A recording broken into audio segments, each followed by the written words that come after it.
ಮಾಂತೇಶ, ನಾನು ಬೆಂಗಳೂರಿಗೆ ಹೋಗ್ಬೇಕಾಗಿದೆ. ಅದಕ್ಕೆ ಅಲ್ಲಿ ಹತ್ತಿ ವ್ಯಾಪಾರದಲ್ಲಿ ತುಂಬಾ ಲಾಭ ಇದೆ ಅಂತಪ್ಪ. ನಾನಿನ್ನು ಹೋಗಿ ಬರ್ತೇನೆ. ಅಣ್ಣ, ವ್ಯಾಪಾರದಲ್ಲಿ ಲಾಭ ಇದೆ ಎಂದು ಹೊರಟು ಹೋಗೋದು ಬಿಟ್ಟು ಬಿಡೋಣ. ಆ ದೇವರು ನಮಗೆ ಏನು ಕಡಿಮೆ ಮಾಡಿದನಣ್ಣ. ಸಾಕಷ್ಟು ಶ್ರೀ ಸಂಪತ್ತನ್ನು ಕೊಟ್ಟು ಬರ್ತಿದ್ದಾನೆ.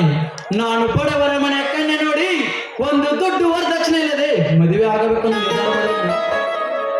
ನೋಡು ಮಾಂತೇಶ, ನಾವು ಶ್ರೀಮಂತರು. ನಮಗೆ ತಕ್ಕಂತೆ ಶ್ರೀಮಂತರ ಮನೆಯ ಕನ್ಯೆಯನ್ನು ನೋಡಿ ಸಾಕಷ್ಟು ವರದಕ್ಷಿಣೆ ತೆಗೆದುಕೊಂಡು ಮದುವೆ ಆಗಬೇಕು. ಅಣ್ಣ ನೋಡೋಣ, ಆ ದೇವರು ಸಾಕಷ್ಟು ಶ್ರೀ ಸಂಪತ್ತನ್ನು ಕೊಟ್ಟು ಬರ್ತಿದ್ದಾನೆ. ನಾನು ಬಡವರ ಮನೆ ಕನ್ಯೆ ನೋಡಿ ವರದಕ್ಷಿಣೆ ಇಲ್ಲದೆ ಮದುವೆ ಆಗಬೇಕು ನನ್ನ ಅಭಿಪ್ರಾಯ. ನೋಡು ಮಾಂತೇಶ, ನನಗೆ ತಕ್ಕಂತೆ ನಾನು ನೋಡಿಕೊಳ್ಳುತ್ತೇನೆ, ನಿನಗೆ ತಕ್ಕಂತೆ ನೀನು ನೋಡಿಕೊ.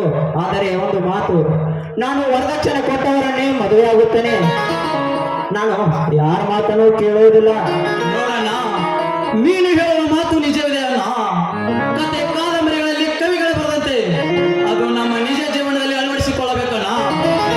ಒಂದು ದುಡ್ಡು ವರದಕ್ಷಿಣೆ ತೆಗೆದುಕೊಂಡು ಮದುವೆ ಆದರೆ ಇಂದಿನ ಸಮಾಜದಲ್ಲಿ ಕೆಟ್ಟ ಹೆಸರು ಬರ್ತದೆ ಅಣ್ಣ, ಕೆಟ್ಟ ಹೆಸರು ಬರ್ತದೆ. ನೋಡು ಮಾಂತೇಶ, ನೀನ್ ಏನಾದರೂ ಮಾಡು, ನಾನು ಯಾರು ವರದಕ್ಷಿಣೆ ಕೊಡ್ತಾರ ಅವರನ್ನೇ ಮದುವೆ ಆಗುತ್ತೇನೆ. ಇದು ನನ್ನ ಕೊನೆಯ ನಿರ್ಧಾರ. ಅಣ್ಣ, ವರದಕ್ಷಿಣೆ ತೆಗೆದುಕೊಂಡು ಮದುವೆ ಆದರೆ ನಾವು ಹೆಣ್ಣಿನ ಗುಲಾಮನಾಗಬೇಕಾಗುತ್ತದೆ. ಅವಳು ಹೇಳಿದಂತೆ ಕೇಳಬೇಕಾಗುತ್ತದೆ ಅಣ್ಣ. ಅವಳಿಂದ ನಮಗೆ ಕೇಡು ಬರುತ್ತದೆ ಅಣ್ಣ, ಕೇಡು ಬರುತ್ತದೆ. ನೋಡು ಮಾಂತೇಶ, ನೀನ್ ಎಷ್ಟು ಹೇಳಿದ್ರು ನಾನು ಕೇಳುವುದಿಲ್ಲ. ಯಾಕಂದ್ರೆ ನಾವು ಶ್ರೀಮಂತರು, ನಮಗೆ ಶ್ರೀಮಂತರ ಮನೆಯೇ ಕಣ್ಣೇ ಬೇಕು. ಯಾಕಂದ್ರೆ ಶ್ರೀಮಂತರ ಮನೆಯ ಕಣ್ಣಿನಿಂದ ವರದಕ್ಷಿಣೆ ತೆಗೆದುಕೊಂಡು ಮದುವೆ ಆಗುತ್ತೇನೆ.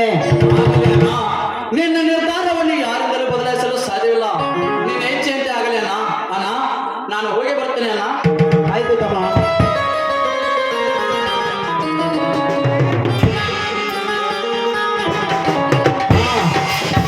ಹಾ, ಇವನೊಬ್ಬ ಪೆದ್ದು ತಮ್ಮ.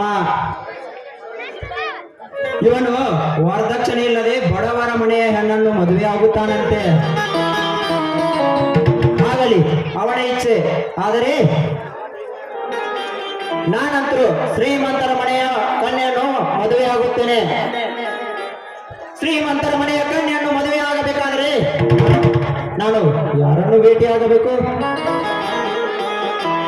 ಓಹೋ, ನನ್ನ ಜೀವದ ಗೆಳೆಯ ನಾಗೇಶ್, ಅವನನ್ನೇ ಭೇಟಿಯಾದರಾಯಿತು. ನಾನೇನು ಬರುವೆ.